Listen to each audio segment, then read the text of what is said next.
a quem nos assiste pelo YouTube. Pessoal, hoje nós vamos fazer uma reflexão sobre o texto do Carlos Ginzburg, intitulado Controlando a Evidência, o Juiz e o Historiador. Esse texto é um texto do Ginzburg, publicado em uma revista lá em 1991, ou seja, lá na década de 90, em que o Ginzburg publica esse texto numa revista intitulada Inquérito Crítico. E ele traz para o centro do debate uma reflexão que estava em pauta nos estudos históricos naquele momento, que é a discussão da narrativa histórica. Só que ele não discute apenas narrativa histórica, ele discute fundamentalmente a maneira pela qual o historiador lida com evidências históricas, lida com evidências do passado, à luz daquilo que os juízes também lidam. Ou seja, é um quadro comparativo do processo a partir do qual juízes e historiadores lidam com aquilo que ele está chamando de evidência histórica, que ao longo do tempo foi se transformando na noção de prova. O Ginzburg é um historiador italiano que nasceu em 1939, é vivo até hoje, é ativo até hoje na sua produção intelectual, é um teórico que reflete sobre teoria da história, microhistória e história social. Foi professor da Universidade de Bolonha, das universidades de Harvard, da Universidade de Yale, em Princeton, na Universidade da Califórnia. Portanto, nós não estamos aqui hoje discutindo e falando de qualquer historiador. Nós estamos discutindo um historiador fundamental para a produção do conhecimento histórico. E dentro dessa disciplina de teoria, de metodologia da pesquisa histórica, que não deixa de englobar a teoria, o Ginzburg é importantíssimo. O Carlos Ginzburg entra na reflexão de hoje, propondo a discussão de similaridade de trabalho de historiador e de juiz a partir de uma questão fundamental: a ideia de evidência. Evidência no sentido de pista ou de prova. Não tem como fugir da reflexão que o Ginzburg faz e não pensar de que ele aproxima o historiador do detetive, aproxima o historiador do juiz, aproxima o historiador de profissões, do perito criminal, do perito de artes, aproxima o historiador daquelas profissões que buscam reconstituir algo que à primeira vista não é possível se ver no presente. Por exemplo, se você vai para o caso de um detetive que vai investigar um crime que já ocorreu, o crime é o passado, o presente é a investigação, e você vai ter que ir construindo esse quebra-cabeças a partir de indícios, de pistas, de provas, de evidências. Isso ele vai defender, por exemplo, numa outra reflexão, quando ele está defendendo o método indiciário. Mas, na reflexão de hoje, ele vai traçar um quadro muito amplo da relação entre o trabalho do historiador, o trabalho do juiz, como é que essas coisas se parecem ou se distanciam, e de como isso influencia, por exemplo, a reflexão sobre a narrativa do historiador. Bom, agora a gente entra numa reflexão que é extremamente significativa nesse texto, em que ele vai chamar de Controlando a Evidência, o Juiz e o Historiador. E ele parte do pressuposto que é o seguinte: evidência como pista ou prova é uma palavra crucial, quanto para o historiador, quanto para o juiz. Por que é uma palavra crucial, tanto para o historiador, quanto para o juiz? Nós temos uma máxima de muito tempo, tanto para historiadores quanto para juízes, de que, do ponto de vista do historiador, sem evidência, sem prova, sem documento, não há história. E para o juiz, sem evidência, sem prova, não há processo. Não é isso, advogados de plantão? Não dá para montar um processo sem evidência, sem prova. Então, nós temos que pensar que evidência e prova são pressupostos, são palavras cruciais, tanto para o historiador quanto para o juiz. O Ginzburg parte disso. E aí ele entra numa recapitulação histórica da maneira pela qual evidência e prova vão fazer parte do cotidiano, tanto do historiador quanto do juiz. E aí a gente entra na segunda parte do texto, na segunda página do texto, em que ele vai discutir a relação história e lei, história e retórica. E vai dizer que o Arnaldo Momigliano, que é um historiador italiano do início do século XX, vai demonstrar de todas as maneiras que há uma intersecção entre retórica e medicina, por exemplo. Os historiadores dialogam, olha, ele já saiu da discussão do direito, por enquanto. E vai mostrar, historiadores dialogam com retórica e com medicina. Como os historiadores dialogam com retórica e medicina? Ele vai dizer o seguinte, de maneira muito precisa, seguindo o exemplo da medicina, o historiador analisa casos específicos e situações buscando suas causas naturais. O historiador analisa casos específicos e situações buscando as suas causas naturais, seguindo as prescrições da retórica, uma técnica ou uma arte nascida nos tribunais. Ele comunicava os resultados de sua investigação. O que o Bismarck quer dizer quando ele diz o seguinte, olha, a história dialoga lá no início da Grécia Antiga, no início da história com a Grécia Antiga, de que o historiador dialoga com a medicina e com a retórica por dois motivos. Quando ele dialoga com a medicina, de algum modo, ele tenta e busca reconstruir casos específicos e situações buscando causas naturais desse processo. O que o médico faz? Ele investiga a situação do paciente naquele exato momento, ele faz um diagnóstico do paciente, perguntando para ele, o que você sente? O que você está sentindo? Que dor é essa? Onde é? Que jeito que é essa dor? Você está sentindo alguma coisa agora? Olha, você está com febre, olha a pressão dele, escuta o coração, escuta o pulmão, e fala, olha, a partir disso nós podemos começar a investigar o que está provocando isso. Quais são as causas que estão provocando isso.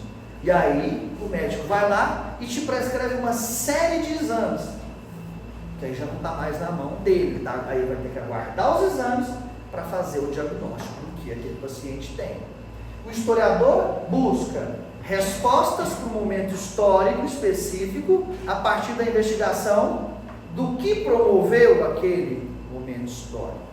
Isso nas palavras do Bismarck. E qual que é o diálogo com a retórica? A retórica é que o historiador, quando tem em mãos esses resultados, ele tem que expô-los de maneira organizada, lógica, que dê noção do que aconteceu. Estão vendo que o Bismarck parte dessa relação história, medicina e retórica, que é uma coisa que era típica, por exemplo, do direito. Não adianta só ter prova, ter inquérito, se o advogado for bom e ter uma boa retórica, ele vai lá e constrói uma narrativa convincente, retoricamente. Então é nesse sentido que ele traz essa percepção.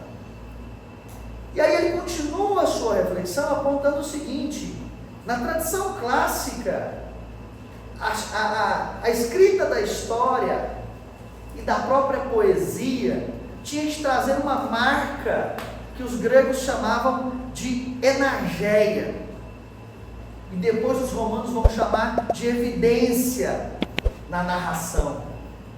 A habilidade de construir uma vívida representação de personagens e situações. Energeia, evidência na narração, é você conseguir construir algo que você convença o seu leitor de que você está falando a verdade. É justamente por isso que o historiador, ele vai dizer, o historiador, como advogado, deveria formular um argumento convincente, comunicando a ilusão de realidade e não podendo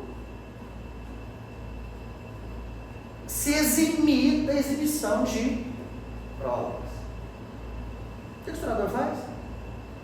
Eu me remeto a um processo histórico, construo um argumento, só que se eu não apresentar um documento, se eu não apresentar uma citação, se eu não apresentar nada que de algum modo mencione e comprove que eu estou dialogando com uma realidade, meu trabalho cai em descrédito, vai virar literatura histórica.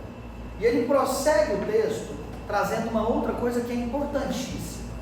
Ele continua nessa reflexão de história e retórica e medicina, mas ele dá um salto e vai para o século XVIII e vai dizer o seguinte: Edward Gibbon, que foi um historiador britânico muito importante, escreveu um livro chamado Declínio e Queda do Império Romano. É o primeiro, constitui-se no primeiro trabalho que efetivamente combinava narrativa histórica e abordagem antiquária. O que é isso? Ele está se referindo a antiquários do século XIV e XV, de pesquisadores do século XIV e XV, que se preocupavam efetivamente em esmiuçar provas, documentação, se era falsa, se era verdadeira, se era organizada, a partir de erudição, a partir da capacidade filológica, a partir dos estudos da numismática, a partir de estudos que de algum modo mostravam se essa documentação, se essas evidências eram reais ou falsificadas. E o Gibbon, quando vai discutir o declínio do Império Romano, faz efetivamente isso, se preocupa com essas provas, mas ao mesmo tempo constrói uma narrativa histórica. E quando o Gibbon faz isso, ele está dando exemplo de que, olha, a relação história e prova sempre esteve muito ligada. A relação história e evidência sempre esteve muito ligada. E ele prossegue fazendo uma reflexão a partir de textos e obras que ele considera importantes que fizeram essa reflexão. O primeiro que ele menciona é o Gibbon, mas depois, página posterior, ele entra dizendo, olha, até o Hegel, que era um filósofo, fez uma analogia da história, do historiador com o juiz. E o Hegel era um filósofo da história, não um historiador. Quando ele vai dizer que o Hegel escreveu que a história mundial é o julgamento mundial. Ou seja, a produção dessa história ao longo do tempo está fazendo um julgamento dessa história. É uma similaridade, é uma analogia do trabalho do historiador com o juiz. E fique registrado que eu gostaria muito de ganhar como um juiz e não como um historiador. Mas é extremamente significativo essa analogia que é colocada. Porque é muito importante para a gente. Porque os trabalhos são muito parecidos no sentido de trabalhar com evidências, ter que pensar em narrativas e soluções. Só que eu já estou adiantando uma coisa, já estou dando spoiler do filme. Ao final do texto, o Gibbon vai dizer assim, o historiador não julga, o juiz julga. O historiador entende. Não cabe o historiador julgar. Não der esse poder para o historiador. O historiador não tem esse poder. Apesar de que há algum tempo muitos julgaram. Ele vai mostrar textos que julgaram, sobretudo o processo da Revolução Francesa, por exemplo. Mas a gente retoma para a reflexão do Gibbon e ele vai dizer o seguinte, olha, alguns pesquisadores do século XIX e XX, de algum modo, começaram a pensar que a história, já que o Hegel tinha dito, que a história era o julgamento. Que a história é ciência, vamos guardar a diferença entre as histórias.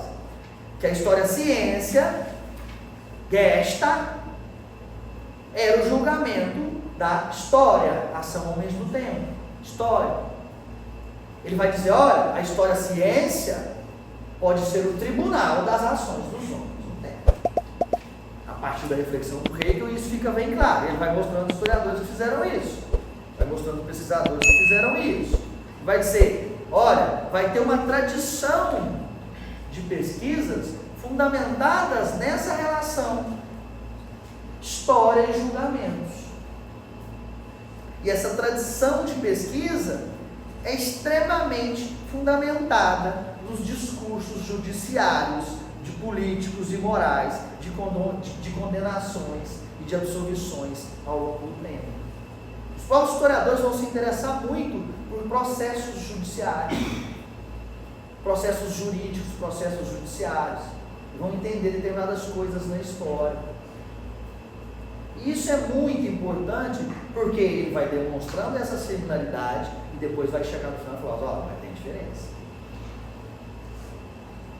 Portanto, nós temos uma relação entre prova e evidência que é fundamental, tanto para juiz quanto para historiador. E o Guilherme vai chegar ao final do texto e vai dizer, olha, infelizmente ou felizmente, não cabe ao historiador julgar, é entender, ao contrário do juiz que julga. E aí, prosseguindo no texto, ele vai dizer, olha, essa questão do julgamento foi de algum modo abandonada com o surgimento da escola dos análises. Está lá na página 345 do texto, lá no meio do parágrafo. Ele vai dizer o seguinte, vou fazer uma leitura rápida aqui.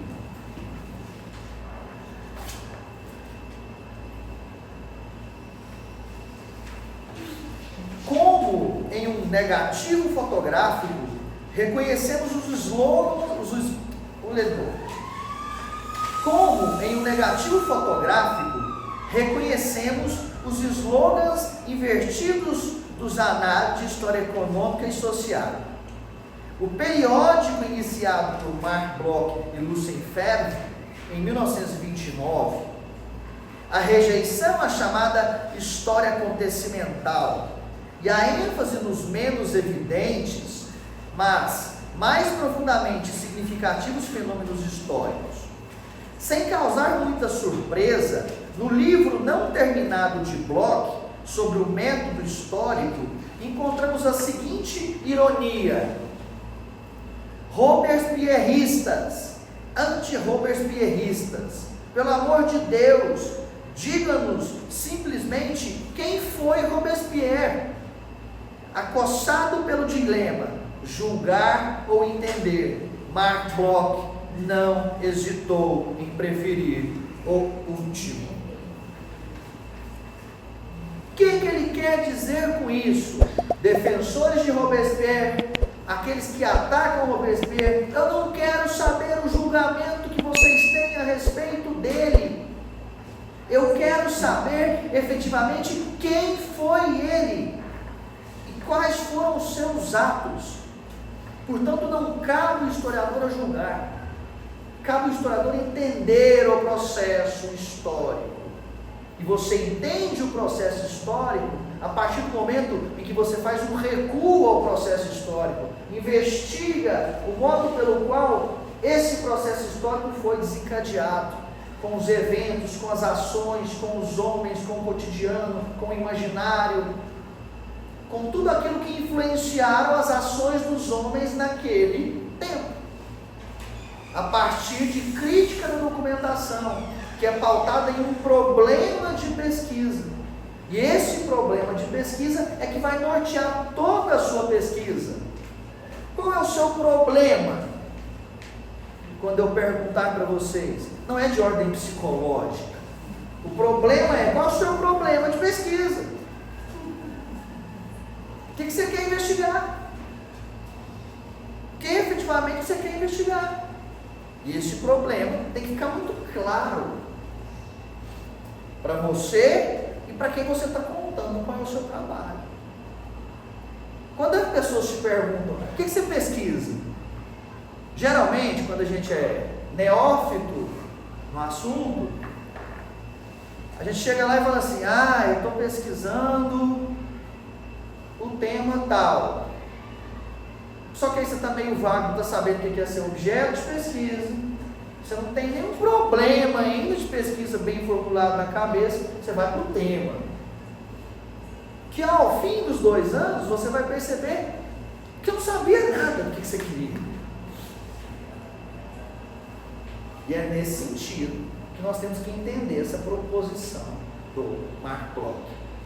do Lucenfebre, que estão lá nos análises, essa discussão de julgar e compreender, e ao mesmo tempo pensar nessa proposição e nessa analogia que Carlo Ginzburg faz entre juiz e historiador. O Carlo Ginzburg vai dar exemplo de um texto do Marc Bloch e de um texto do Georges Lefebvre, de textos que não julgam, de obras que não trouxeram julgamento. O texto do Georges Lefebvre é um texto chamado Grande Medo, de 1789. E o texto do Marc Bloch é o livro clássico chamado Le Roi Thaumaturgue, que são os três taumaturgos, ou os reis taumaturgos, né? Não é os três, é os reis taumaturgos. E quando ele vai, eu gosto muito da proposta dos reis taumaturgos. Eu já mencionei para vocês aqui sobre esse livro, mas eu acho que convém repetir. O Marc Bloch vai investigar como as pessoas peregrinavam em busca dos reis no período medieval, em busca do toque real. Fazia uma espécie de peregrinação até o rei, para o rei fazer o toque real deles, uma vez por ano. E esse toque real, teoricamente, curaria a escrófula. Isso num período medieval, em que as pessoas têm uma crença profunda de que o rei é o representante do homem na terra. Perfeito? Pois bem, ele estende e faz um estudo mais amplo de tempo, investigando essa peregrinação do período da Idade Média, da Baixa Idade Média, até o período do surgimento, até por volta do surgimento da noção de ciência e do descrédito que cai a ideia de Deus e a ideia de reis como representantes de Deus na Terra. E curiosamente, ele está estudando mentalidade para entender isso. E ele vai mostrar com todas as letras e documentação e com organização, com evidências, com argumentos, de que mesmo com o passar do tempo e o descrédito que a noção de Deus vai tomando e o crédito que a noção de ciência vai ganhando, a crença apenas aumentou. À primeira vista, sem uma pesquisa histórica, o que o senso comum, não o senso comum que não sabe nada de história, mas o senso comum que tem noção de conhecimento histórico de base, o senso comum que conhece minimamente a história, faria ao olhar para esse processo e eu perguntar assim: prezados, vocês acham que no final da Idade Média, que entre o final da Idade Média e o início do período moderno, com a noção de ciência que já tinha surgido, as pessoas aumentaram a crença em que um rei tocava elas e poderia curá-las de uma doença tão grave como a escrófula? 95% das pessoas vão dizer o seguinte: não, eu acho que diminuiu. E o Marc Bloch fez o contrário. Por quê? Porque ele foi ao processo histórico, investigou as evidências e não julgou. Porque quando eu olho para o processo histórico e vejo que a noção de a religiosidade decai e a noção de cientificidade sobe, automaticamente eu vou pensar o seguinte: a crença da religiosidade decai e a noção de ciência sobe. Isso é um julgamento a partir de uma noção básica das coisas. Ele não julgou, ele foi entender, e quando ele parte para entender, ele demonstra que ocorreu o oposto.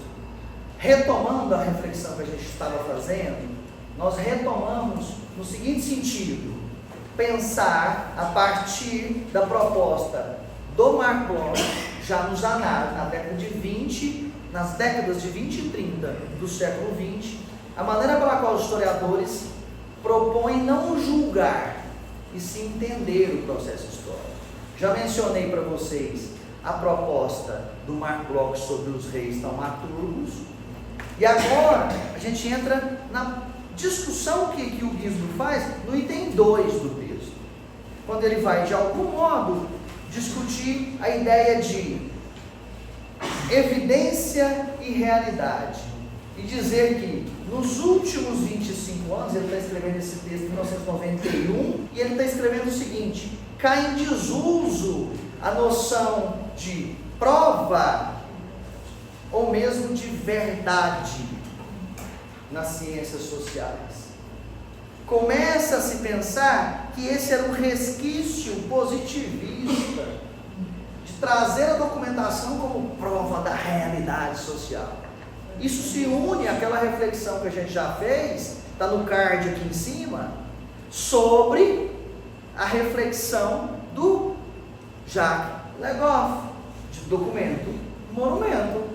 Você passa a entender as provas, as evidências, os documentos, não como realidade, mas como uma construção, como algo que sofre interferência de algum tipo de poder. Então, documento é monumento, e o Legoff está demonstrando isso para a gente. É justamente nesse sentido que ele vai dizer: olha, é um equívoco essa ideia de que você basta discutir o documento e ver se ele é falso, se ele é verdadeiro, e se ele for verdadeiro, você coloca ele na sua pesquisa como prova daquilo que você está dizendo.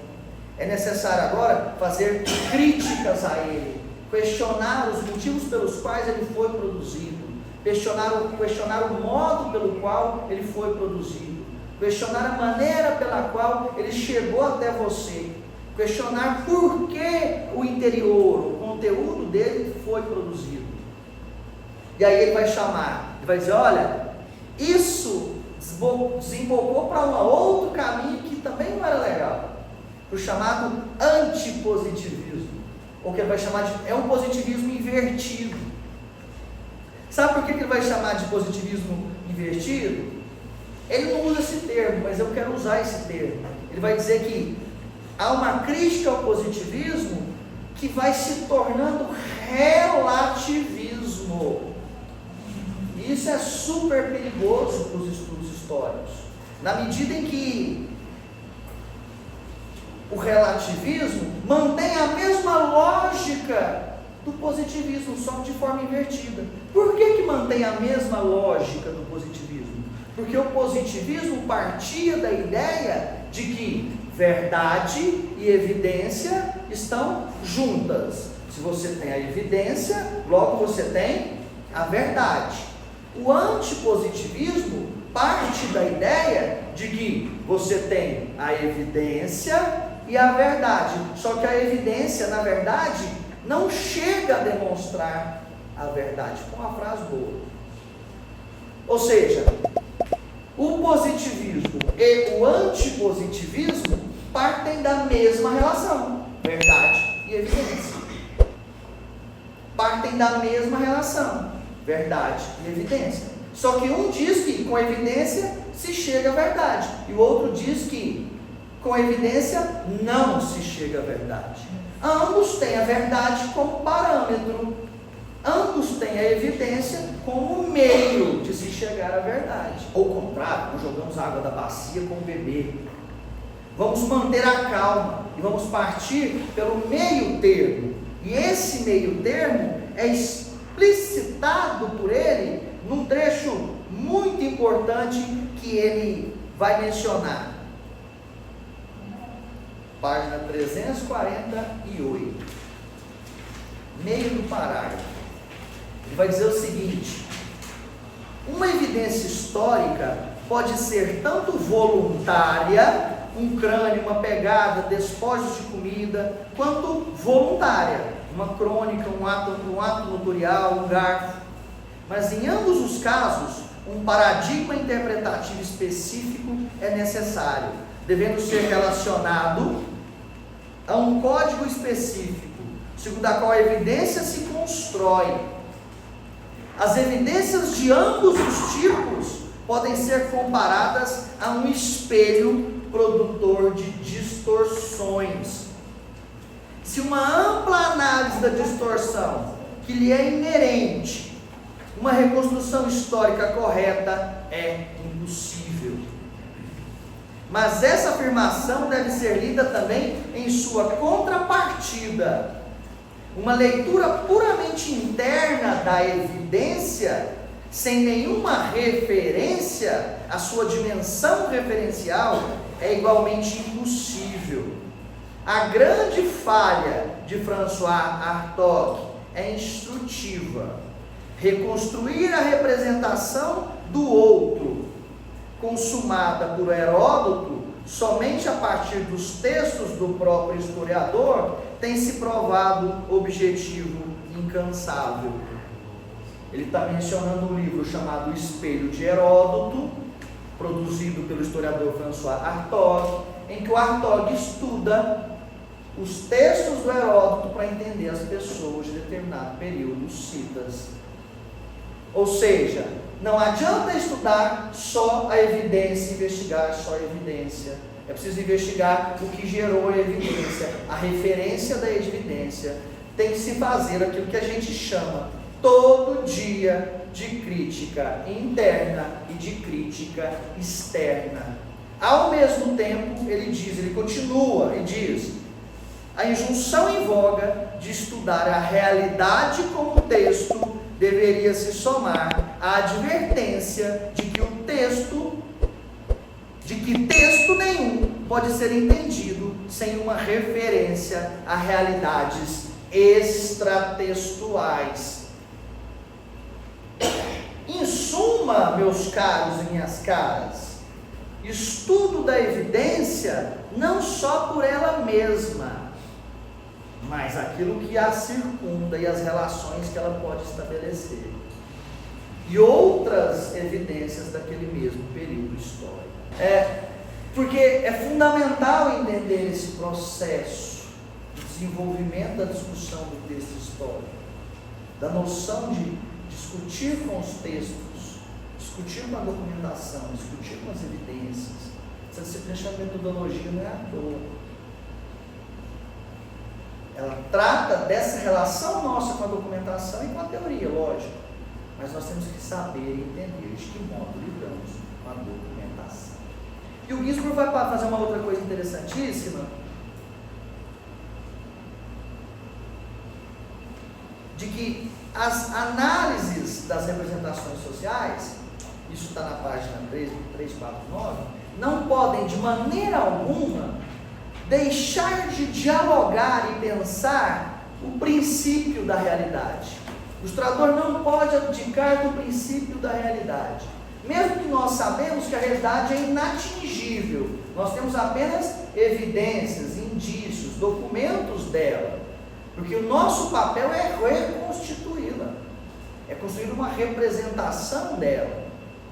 E ele vai dizer que é o seguinte, por exemplo, ele dá um exemplo de matemática.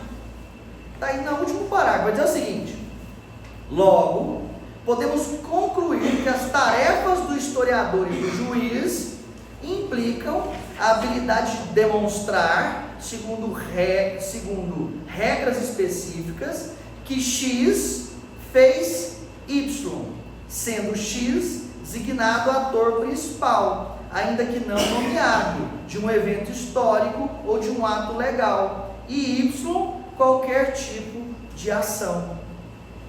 Mas às vezes, casos em que juízes podem desconsiderar como juridicamente inexistentes se tornam frutíferos aos olhos de um historiador.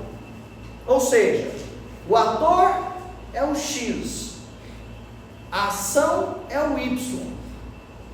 Você investiga essas duas coisas.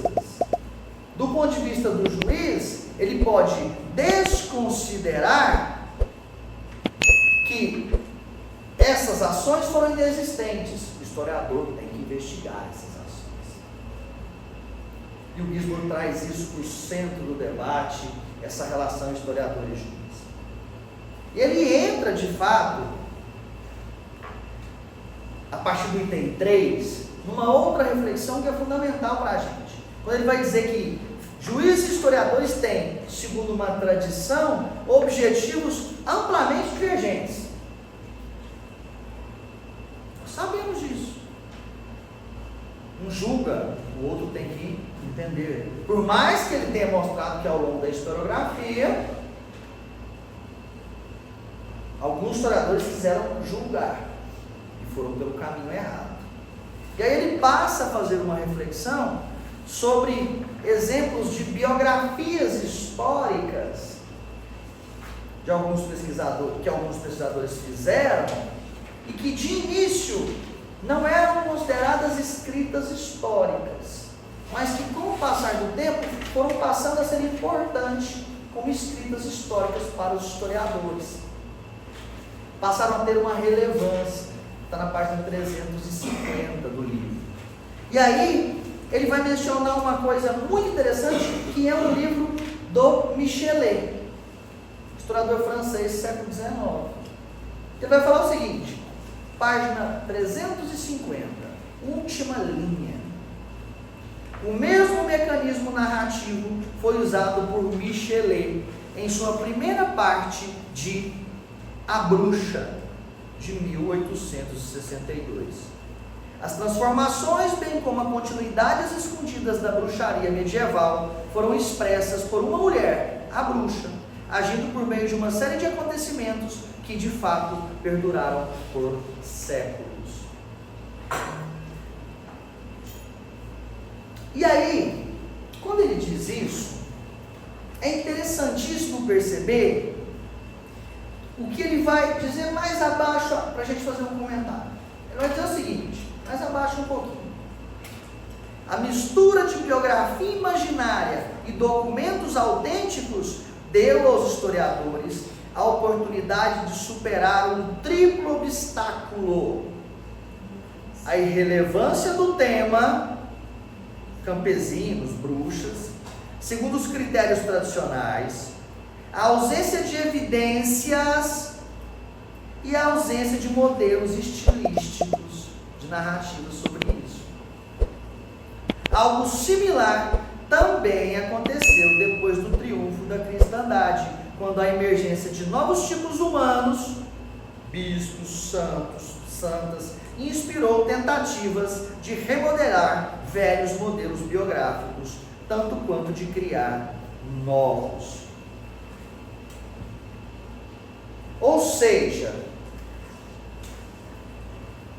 ele está mencionando que tanto Michelet, quanto depois ele vai mencionar a Virginia Woolf, tem textos de biografias históricas que mais se parecem com invenção literária do que reconstituição histórica, por mais que se pautem em determinados tipos de evidências históricas. E esse não é o caminho dos historiadores. Ele entra nessa reflexão mostrando que não é o caminho no primeiro momento, por meio desses textos, de alguns textos, e sobretudo com o texto do Michelet e da Virginia Woolf. Mas aí, posteriormente, ele começa a fazer uma reflexão da importância de textos que vão fazer esse diálogo história e ficção, e que vão ser considerados narrativas históricas, reconstituições históricas, textos de história, porque a história prevalece sobre a ficção, sobre a imaginação literária. E aí a gente dialoga novamente com o Michel de Certeau na obra Operação, no texto Operação Historiográfica, presente na obra Escrita da História, em que o Certeau, na terceira parte, quando ele vai discutir a narrativa histórica, vai mostrar que o trabalho do historiador é um trabalho híbrido, se constitui tanto de ciência quanto de ficção. O historiador une as duas coisas. E aí ele vai apontar que determinadas obras não eram consideradas reconstrução histórica, mas que com o passar do tempo foram se transformando em obras importantes. Um exemplo que ele dá é o próprio livro do Michelet, que foi considerado posteriormente uma obra-prima da historiografia. E prosseguindo, vai mencionar um livro de Eileen Power, chamado o povo medieval em que abre caminho para essa construção literária e histórica com base em evidência, que é possível fazer textos históricos com base na evidência, uma narrativa que construa algo plausível. E aí ele avalia esse texto, faz uma análise do texto de Elaine Power e entra numa reflexão extremamente significativa sobre um texto da Natalie Zemon Davis, com um livro clássico que para muitos e por muito tempo foi considerado uma literatura que virou até filme, mas que hoje é um clássico da história, da historiografia, chamado O Retorno de Martin Guerre.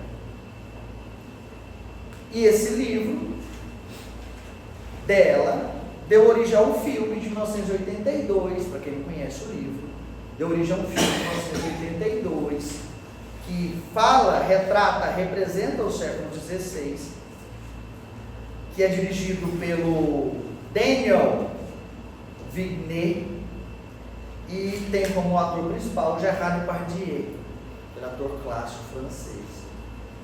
E ela discute de maneira muito precisa um processo histórico, não elidindo recursos literários, mas utilizando de evidências históricas muito precisas. E aí o Ginsburg vai fazer uma análise daquilo que ela faz. O Ginsburg vai analisar o texto da Natalie Zemon Davis e vai dizer o seguinte: o livro de Natalie, e vai dizer o seguinte, página 355, o livro de Natalie Davis, O Retorno de Martin Guerre, ilustra as implicações contraditórias dessa contiguidade. O julgamento do homem que finge ser Martin Guerre está aparentemente perdido. Davis foi compelida a trabalhar sobre um detalhado comentário fornecido por Jean de Coras, o juiz que conduziu o julgamento.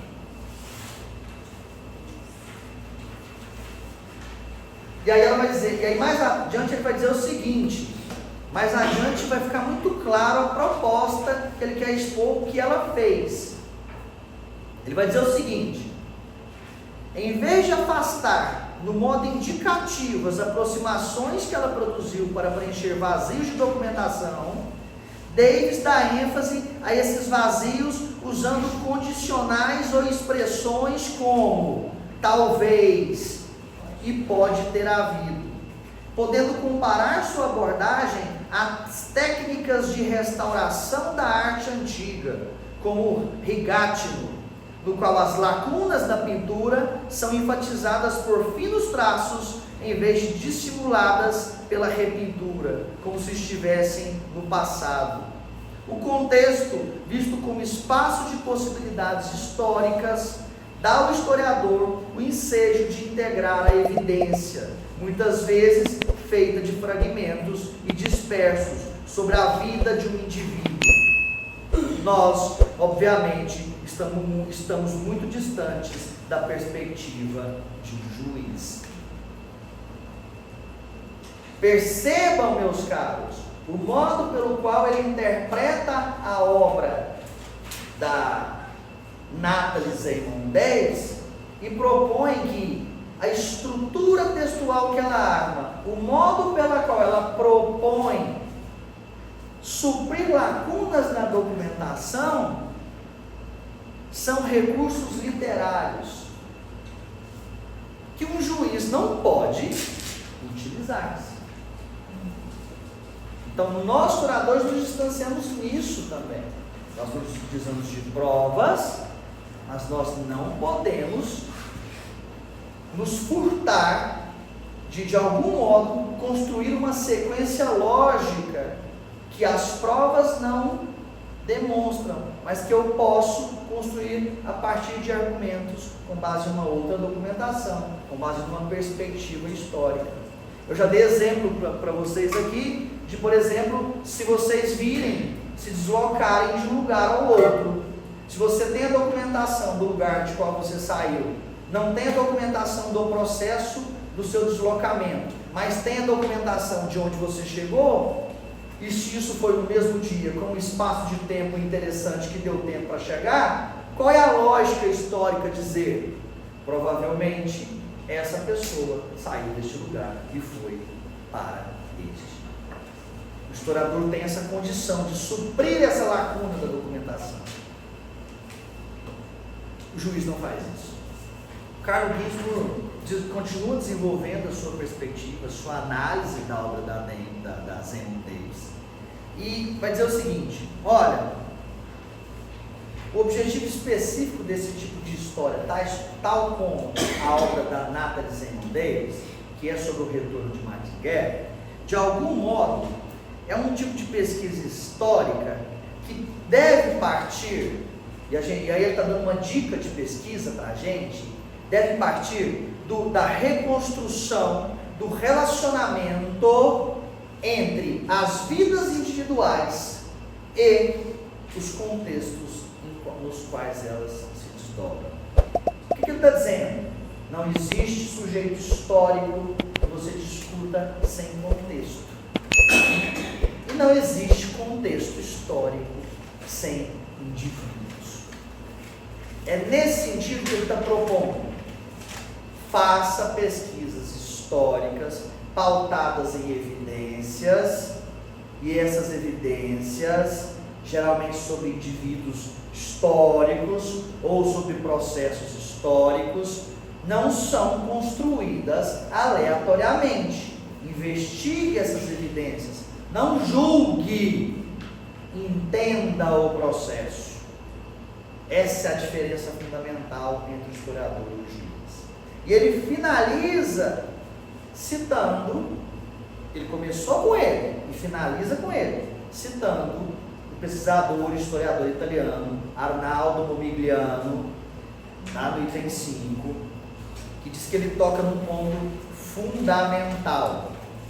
Ele fecha dizendo o seguinte, citando Momigliano: 1. O historiador trabalha com a evidência. Última linha. 2. A retórica não é o seu trabalho. 3. O historiador tem de assumir os critérios do senso comum para julgar sua própria evidência. 4. Ele não pode se permitir que seus critérios de verdade sejam relativos, e que o que seja verdade para si hoje não será amanhã. Pois bem, ele cita o Momigliano. E agora ele vai dizer: olha, vamos ver o que eu concordo com o Momigliano, o que eu não concordo. E aí ele prossegue. O ponto 1 tem se tornado cada vez menos óbvio em si e em suas implicações. Parece-me absolutamente verdadeiro, mas 2. Me parece impossível de aceitar, acima de tudo, se assumirmos que a linguagem do historiador tem implicações cognitivas e não meramente retóricas. Já 3. Parece mais uma provocação consciente, contradita por todo o trabalho de Momigliano, no qual ele explorou a longa e complexa história dos supostos critérios de senso comum. Lembro a rejeição ao relativismo expressa com tanta força. Em 4, como particularmente importante e basicamente verdadeira. E aí vem a amarração do Ginzburg, a proposta do Ginzburg para tudo isso que ele mencionou. Ele vai fechar dizendo o seguinte: contudo, eu sugeriria que uma distinção deve ser feita entre a verdade como um princípio regulatório e os critérios de verdade. Os exemplos que analisei antes mostram que os respectivos papéis de verdade e possibilidade são, na pesquisa histórica contemporânea, um assunto ainda em aberto e debatido. É impossível antever-se um novo consenso acadêmico comparável àquele que emergiu no final do século XVIII em relação à relevância dos métodos antiquários, emergirá sobre esses assuntos. Mas isso não é nosso trabalho. Uma analogia simples poderia ser sugerida nesse contexto. Nem os desenvolvimentos, vamos continuar de novo para finalizar. Ele vai dizer o seguinte: uma simples analogia poderia ser sugerida nesse contexto. Nem os desenvolvimentos passados da língua que falamos, nem os futuros, nem a existência de outras línguas afetam nosso compromisso com a língua que falamos, ou seu domínio sobre a realidade.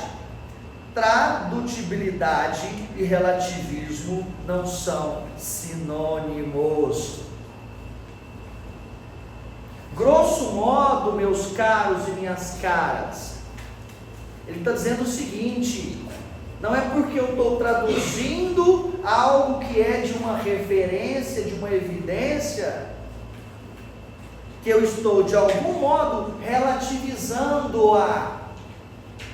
Você construir uma representação do passado com base em evidências históricas que você questionou, criticou, investigou, não é ser relativista, porque nós estamos sendo controlados por regras, por métodos, por um modo a partir do qual nós investigamos o passado e retomamos a esse passado e damos luz nele, no presente, trazemos ele à luz.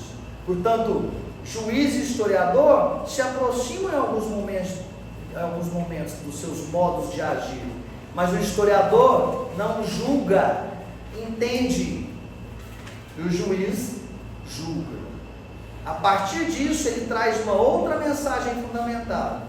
Aquilo que a gente capta da massa das evidências históricas, da massa da documentação, não necessariamente é a realidade completa do passado, mas nós não podemos perder o princípio a partir do qual nós entendemos que ela é um resquício daquela realidade.